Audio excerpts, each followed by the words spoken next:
Welcome to Pub Talk, the unofficial official craft beer podcast of Oklahoma, where we're all about the three B's, beer, buddies, and bullshit. I'm Jeremy, your legendary host, and I'm joined as always by a guy who's always around for a beer downtown, Michael. Hello, hello. Today we're coming to you from NEFF Brewing in Tulsa, Oklahoma, where we'll sit down with their founder and talk about all things NEFF. Before we dive in, make sure to hit the subscribe button on your favorite podcast app or YouTube so you never miss an episode. All right, let's get started. So first, thank you for having us out today. Yeah, thanks for coming. This is great.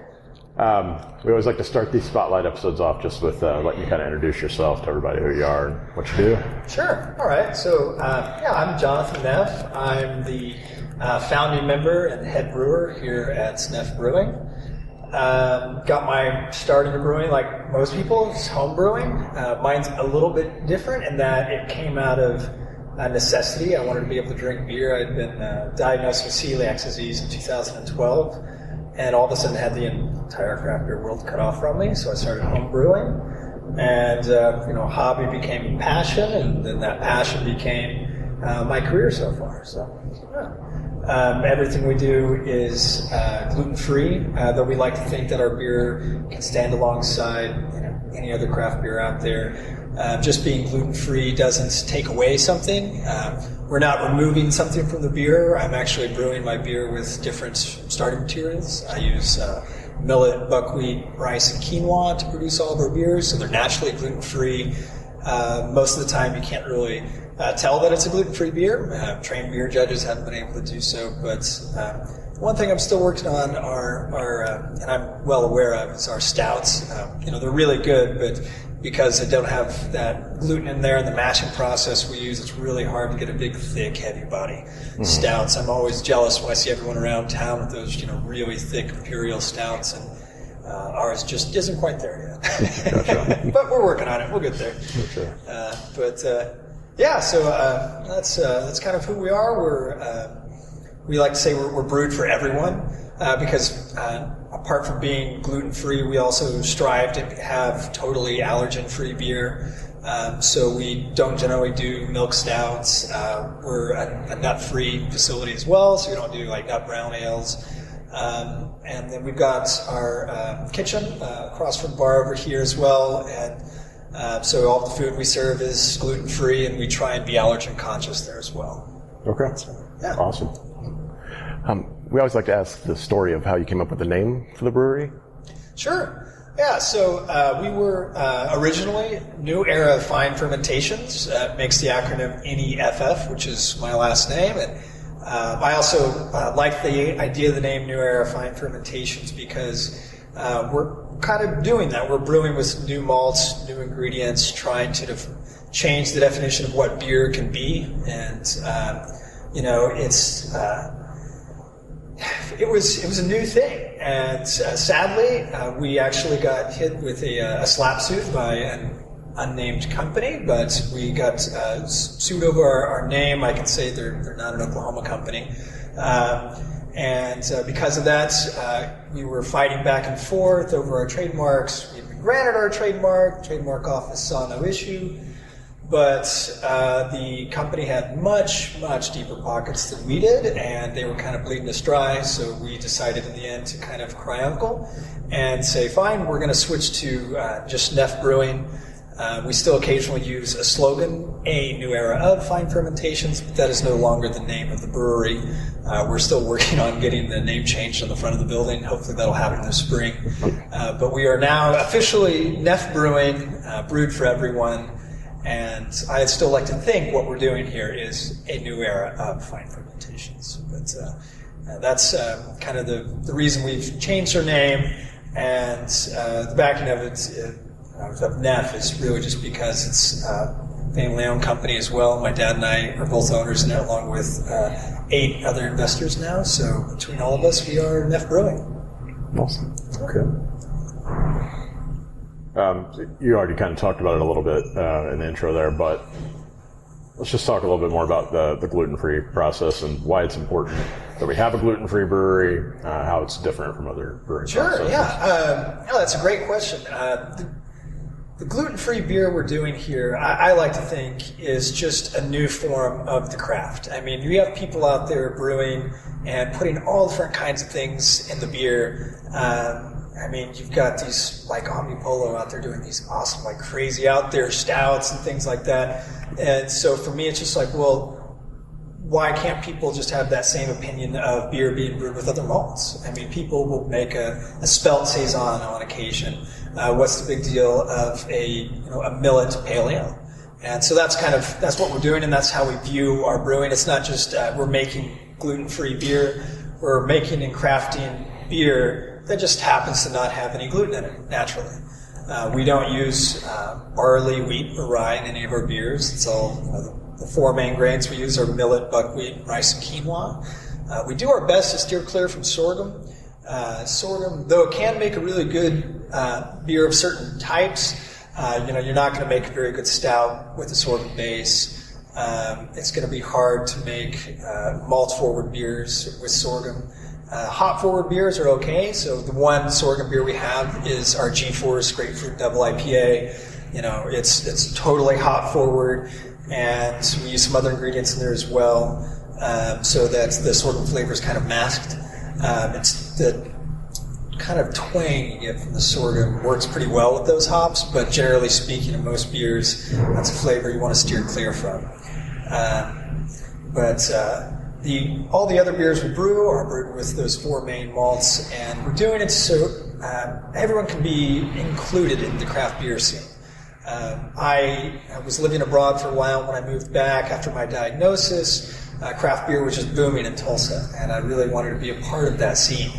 And I couldn't drink the beer. I'd go out with my friends to XYZ brewery or wherever, or craft beer bar, and end up just sitting there drinking water or a cider if I was lucky, and would maybe get a chance to smell their beer. But I couldn't actually take a sip, or I'd risk getting really sick because I have full-on celiac disease. And so I just decided I'd start brewing gluten-free, and we try and be, I should say, culinary inclusivity is a term a friend of mine coined for us, and I really like that idea of we're trying to create a space where everyone can be included around the table. There's beer that everyone can drink, food that everyone can eat. With our beers, we try and take it even a step further, being from gluten-free to sometimes people have allergies to various grains, so we try to have a beer that has no buckwheat in it, another beer that has no rice in it, another beer that's quinoa-free. And so isolating each ingredient so that no matter what you're allergic to, no matter what walk of life you come from, you can come in here and get a beer. And so that's why we're doing gluten-free. Also, the original basis was just so I can drink beer myself. That's important. Imagine being told you can never drink beer again, and you're into craft beer. It's just that's a pretty hard shot to the gut there. Yeah. And so I took a while trying to come up with these beers. I did start out actually trying to use Clarity Firm. So I just brew beer with barley and then add in the Clarity Firm into the fermenter, and that wasn't enough for me. I was still getting really sick and decided that it wasn't worth trying to do that. Besides, when you use the Clarity Firm, it'll also kind of kill the body of the beer anyway. So at that point, you are removing something, and generally not enough of that something for it to be safe for celiacs, so it's just easier to start totally gluten-free. If you start with 0 parts per million gluten, the end product's going to have 0 parts per million. That's where we are with the beer. Right, awesome. Yeah. So can you talk to us a little bit more about your food menu here? And then Sure. maybe if you have any food beer pairings that you'd talk about? Yeah. So we are most popular for our fish and chips, which is beer battered and our buckwheat saison. So those pair really well together. I also recommend, if you're going to get our fish and chips, to try it with our G-Force Grapefruit IPA, or our most recent experimental I'm really enjoying, the Puffy Head Bird Legs. It's a double New England IPA and goes really well with the fish and chips. We actually, it's 2020 already, so last year we were awarded a third best fish and chips in town, I want to say it was. I've got to go back and double check, but I remember both McNelly's and Kilkenny's, Irish pubs in town. Of course, they've got great fish and chips, but we got third, which is pretty great, being gluten-free as well. And then we got something else. Scott Cherry had talked about our fried chicken there for a little while. I don't want to misspeak, but I know he had given us some props for that. But generally speaking, what we have, 6 out of the 7 days a week, most days is just a good pub food menu that's, lots of fried foods, goes well with beer, fried pickles, things like that. Generally things that are unavailable to people who have a gluten intolerance or celiac disease, can't experience, just going out and getting some chicken nuggets, some fried mushrooms, things like that, and things that go really well with beer. And we try and incorporate our beer in any way we can into the food. We do occasionally do small batches of our own sauces. We'll make an in-house ketchup that's infused with our astronaut cookies oatmeal stout. We did a mustard that was infused with our blonde ale, a barbecue sauce that was infused with an IPA of ours. We make desserts all the time that incorporate our beer in there. And then we'll have random one-off dishes. For instance, on Valentine's Day, our chef wanted to create something a little special, so he came up with a 3-course meal that had a beef Wellington in it. And so we can do fancy things on occasion, but generally speaking, it's kind of an upscale pub food, but still at a reasonable price. That's so you can come, get a beer to bite, and not feel like you're burning through all your cash at all. Yeah, excellent. And for the record, I had the fish and chips a couple of weeks ago, and it was damn good. Nice. So we always like to ask, first time we have somebody on the show, and I'm very curious to hear your answer, given my gluten allergy.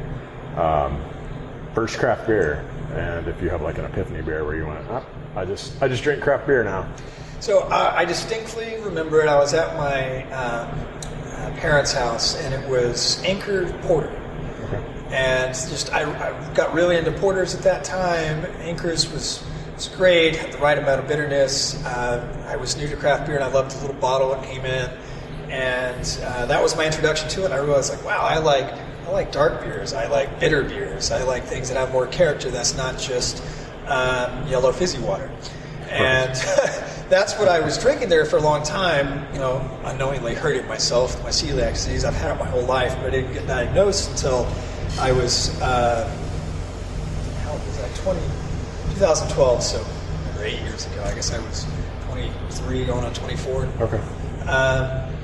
But right now my selection's pretty limited.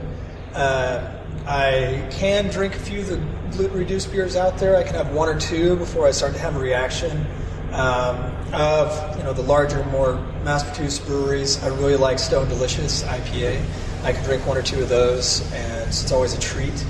But if I have 3 or 4, imagine getting a hangover you don't deserve that lasts 4 times as long. So I try and avoid those. But other than that, honestly, my selection's pretty limited. I'm lucky when I can go visit the other gluten-free craft breweries in the U.S. Most recently, I was at Holiday Brewing in Golden, Colorado, and I came home with a few cases of their beer. They make a great stout. Their Fat Randy's IPA is delicious, but I also brought back a crowler of their, I want to say it was called like their Red Rocks Amber, but it was just one of the most delicious ambers I've had in my life, gluten-free or not. And then I also have to give a shout out to Ghostfish Brewing up in Seattle, Washington. They're the ones who really helped me get my start into the professional craft brewing world. I went out there just kind of, we were toying around with the idea of opening up a gluten-free brewery here in Tulsa. I went up there and visited them, and I was just drinking their beer and realized this is delicious. This is so much better than the beer that was out there on the market for us before. And so they let me intern up there for a couple weeks at a time, a few summers in a row. Brew for them, wash their kegs, scrub their floor, clean their tanks, talk with their owners, learn all aspects of it. And I love their Watchstander stouts. They have this Ghost Pepper Saison that is just incredible. And they have a Hibiscus Goza, which is awesome. But for a lot of beer with me, it's because I got diagnosed early on in my beer drinking career. I haven't had them. I've got no exposure. I would love to brew a Doppelbock, for instance, but I've never in my life drank one. The only way I can do that is to go ask around to all my buddies, and say, hey, what's your favorite Dockabuggs taste like? What are the flavors you're looking for? I can read about them, but then I just have to brew a little test batch to let people try it and say, is this anything close to what one's supposed to taste like? And then build from there. But so with my diagnosis and limited availability, most of what I drink is what I brew. But I really wish we could get a few of the other gluten-free breweries around distributed in Oklahoma. I don't care about the competition. I'd really just like to have more beer to drink. Fair enough. Y'all recently hit your anniversary not that long ago. Yeah. Can you talk to us about some of your favorite memories from the year? Oh, man. One that definitely sticks out to me is it's not too long ago now, but the first time we canned our beer, we had a mobile canner come up, and when that first beer came off the line, cracking open the beer, drinking it, it's just, it sounds silly, but for someone who has celiac disease, getting a beer in a can is just novelty. Like, if you go out there and you look and see what are the gluten-reduced beers, what are the assorted beers out there that you can drink their own bottles. And I hadn't drank from a beer can since I was in college, and for me to have that opportunity to do that was a big deal.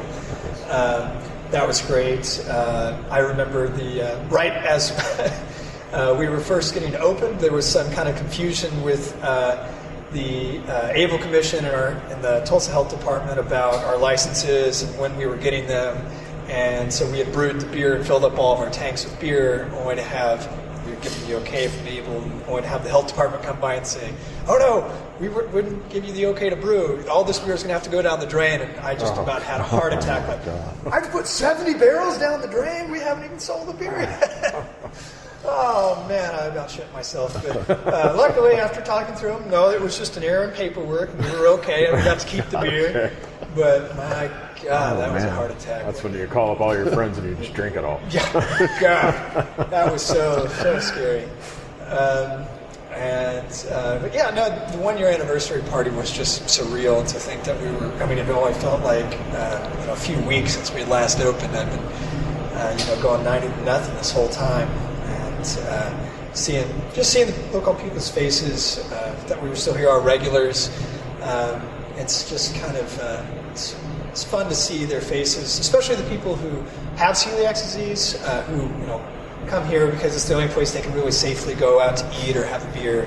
And when you find someone who's in retirement age who said, I haven't had a beer since I was in my 40s because I got diagnosed, and they come in and have tears in their eyes because they're finally, they got a flight of beer in front of them, some fried chicken off to the side, and all those moments have really stuck out to me and just hit real close to home, because I can relate to that feeling of being excluded from something and finally being able to be a part of it again. So I would say those are the ones that stick out to me the most.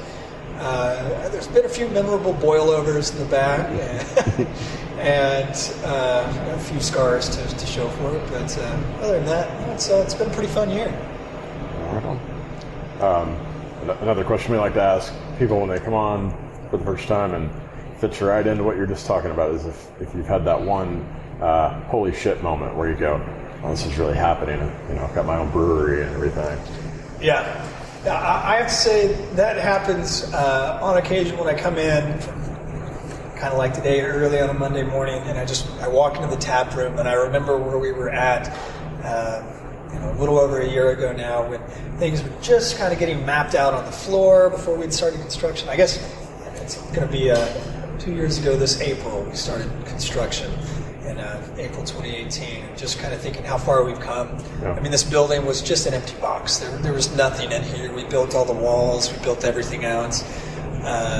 There's now tenants in the basement below us. We have a basement that encompasses like the entire footprint of the building. It's like 17,000 square feet, something ridiculous like that. So it's just kind of neat to see how far the building's come, and to be for me, it's also being a part of the growing downtown Tulsa area. Yeah. So much is happening these last few years, and to be a part of that, I feel like I'm really giving back. That really is special to me, and those have been the moments when I walk in here and realize like we're doing it. Fingers crossed, we're still here a year from now, 5 years from now, but time will tell. But it's been such a wild ride so far. Every day when I walk in here and see the tap room, it's just like, wow. It wasn't that long ago that I was home brewing in my parents' garage and have my mom yell at me when I was trying to use her stove.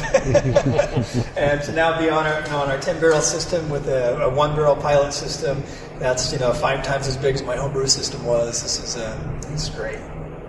Awesome. You have a really cool outer space theme. Can you talk to us about the story about how you came up with that? Yeah, that's kind of a funny story. The guy who did our logo design, he does all of our can artwork and everything. He is a buddy of mine that I met while doing my graduate degree in Barcelona, Spain. And he's does animation, he does marketing, but mostly he's into like animation and cartoons. And when I originally asked him to design a logo for us, he was asking us, well, can you send me a mood board? Can you send me some ideas? What do you want? And I just told him, I was like, look, we wanted to incorporate the letters NEFF, my last name. The name was New Era Fine Fermentations at the time, but I just told him, whatever you're passionate about, do that, and it'll come out great. If you're enjoying what you're drawing and having fun with it, it's going to be great. And he's got I won't call it a very mild obsession. He's got a big infatuation with NASA and just loves space. My background's in science as well. I'm a chemist by trade, and then I've got a master's degree in engineering as well. And so I've always, had a fascination with the hard sciences, and that's being my background. I wanted to embrace that, and the brewing especially. That's we're a hard focus on the water chemistry of the beer and everything. But he just loves NASA, and we said, well, let's play on that a bit. And so we kind of came up with this idea of almost like a retro space age feel with a tiny bit of Art Deco motifs with the polished brass and stuff being tossed in there because of the Tulsa history of Art Deco. Not an Art Deco building, but it's still part of Tulsa history. Right. It is a National Historic building anyway.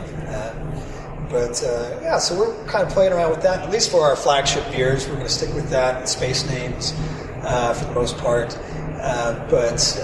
In the future, when we have other brands and things, we might expand a little bit out of that. But I'm personally a big fan of it. And, with the idea of new era fine fermentations, it's, space is the new frontier, the new Space Force and all that. And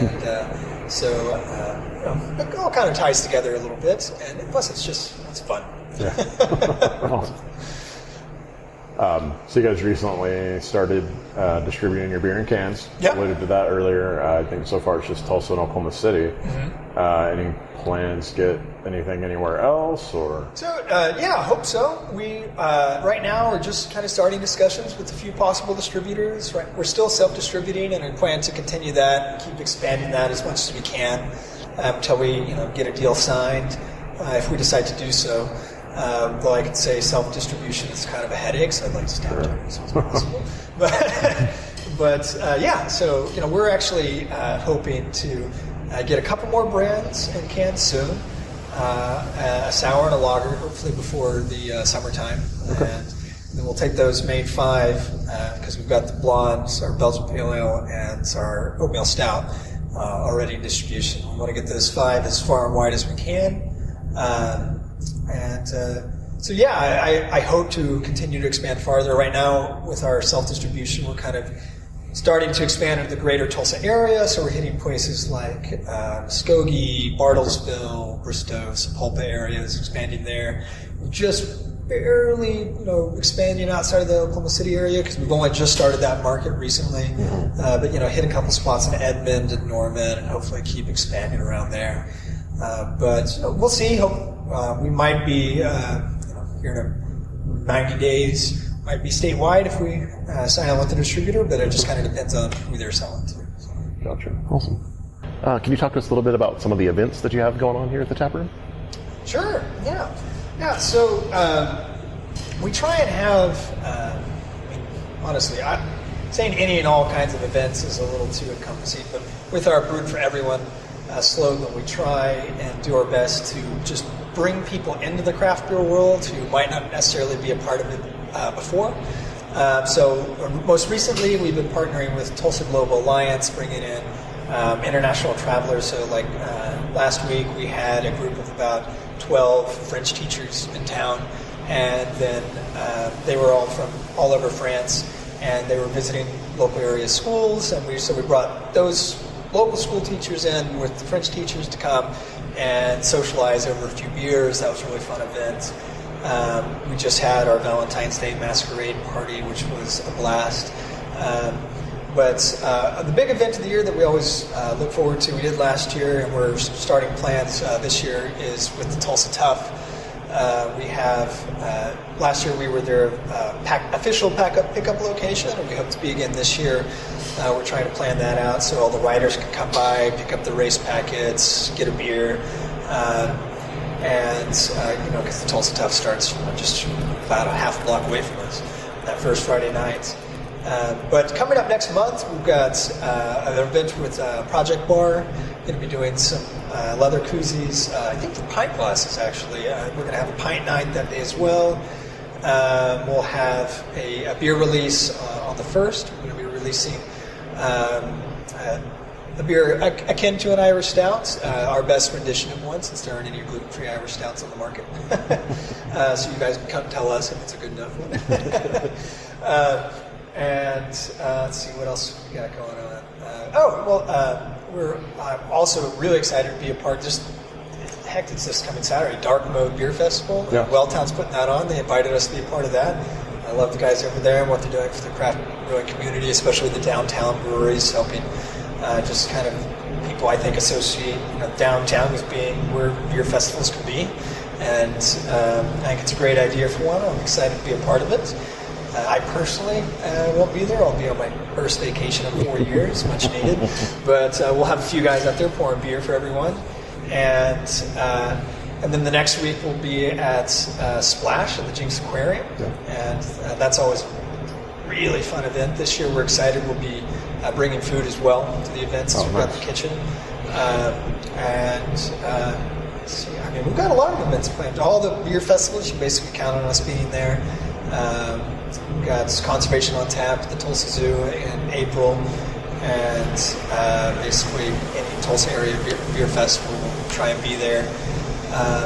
But with our dock out front as well, here at the tap room anyway, we're really excited for this spring and summer to host a whole lot of music events. We're planning a what you call it, it's like a small business spring market event where we're having a bunch of vendors come and set up their tents out on the dock and in the parking lot in front of the brewery and have kind of a spring market thing for a weekend, and we're really excited for that. The details all worked out for that right now, but about mid-April is when we're looking at for that date. I mean, we have live music in here a lot. We just got linked up with DJ ECOG. He comes in and spins some tunes for us on Friday and Saturday nights occasionally, and that's always a lot of fun. And then, I mean, trivia is every Monday night as well. So if you're just looking for a spot to come, have a beer, get a quick bite to eat, we got trivia. And then, Chef would be mad at me if I didn't mention this. Every Wednesday now, we're doing $5 fish and chips, English style. So it's served wrapped up in newspaper, scoop of fries, fish and chips. And, it's pretty good. You can come by and, get a beer and fish and chips for around $10. Nice. Pretty good. Beer and dinner for $10. So that's every Wednesday for us. And then starting end of the month for Lent, we're going to expand that special for Friday lunch as well. So, if you participate in Lent, come by Fridays and get some fish and chips for $5. Awesome. But other than that, I need to look at our calendar because it is now on me to plan our events. Finding time to do that, I'm finding it to be harder and harder. Well, so I guess that's a good segue into where people should go find you online to stay in touch with things as they're happening. Sure. I would say, Facebook is by far and wide the number one. I'm trying to post on both Facebook and Instagram and keep our website updated. Our website takes a little while to get updated because we actually don't run it in-house. We have a company based out of Denver or something, but they specialize in brewing websites, whatever. But it takes them a little while to get those updated, so I can't say the most up-to-date information will be on our website. Well, hopefully you're going to get that changed within the next 30 to 60 days. But Facebook is where you can find us, all of our events, keep up to date with what's going on in the tap room, where you can find our beer. Though the beer finder on our website is pretty good. Okay. If you're looking to find our beer either on tap or at a liquor store or something, you can go check there. That's updated about twice a month. We do our best to keep that updated. And then if you can't find your liquor store on there, reach out to us on Facebook. We have a lot of people, liquor store owners, just customers who want us in their neighborhood restaurant or liquor store that just hits us up on Facebook. We put them in contact with their distro guy, and we generally are there within a week. Nice. I've got to ask just real quick, you have really eye-catching photography and artwork around the bar tap room. Is there a story behind that? So the smaller, they both have different stories. Okay. Artwork in general, we have all this wall space we want to utilize to help like young and up-and-coming artists, and the photos we have on the wall are actually part of a, what was the name of it? It was the Reconciliation Series with Black Wall Street, and they had, I can't remember the exact details of the event they put together, but we had gallery various artists here with their photography, with their paintings, with everything, and it was black and white artists working together to form a cohesive gallery. We had that going on for a while, and since then they've taken their pieces down, and some of them have been replaced by these larger kind of glittery pieces, which I think are really neat. But surprisingly, just a guy reached out to us on Instagram, this LA artist who did really neat work, and just said, "Hey, I'm looking for spots around the U.S. to hang my artwork. Can I come hang at your brewery? It looks like you guys got some wall space." And we said, "Sure, come on down, bring your stuff." And he came down, did a little meet and greet with the artist for a weekend, and then he'll be back in mid-March to pick up his artwork, and we'll rotate it through with new artists. And kind of, that's what we want to use this wall space for. It's not just to have a few pieces that we just like, but rather as a place to showcase artwork for 30, 60, 90 days at a time, and let people come in and show what they got. I really wish we could do some really large murals outside. We can't do anything permanent since it's a National Historic Building, but we're trying to figure out some ways to put in some impermanent pieces out there, and so people can display larger pieces. But so if you're interested in displaying your artwork here, just reach out to us on Facebook, and we might be able to find some time to get you on the wall. Awesome. Anything else? No, I think I'm good. Okay. Anything else you want to throw out there before we wrap it up?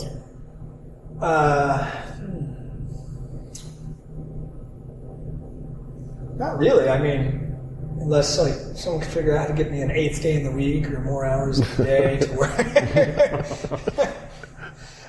Send that in on Facebook too. Right.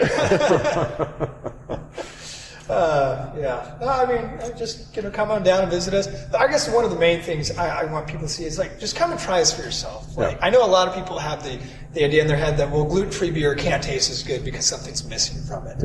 I mean, an analogy I like to use is people love street tacos. Street tacos are great, but if you put gluten-free next to the word street taco, all of a sudden people don't want it, even though street tacos are naturally gluten-free. A little corn tortilla with some meat on it.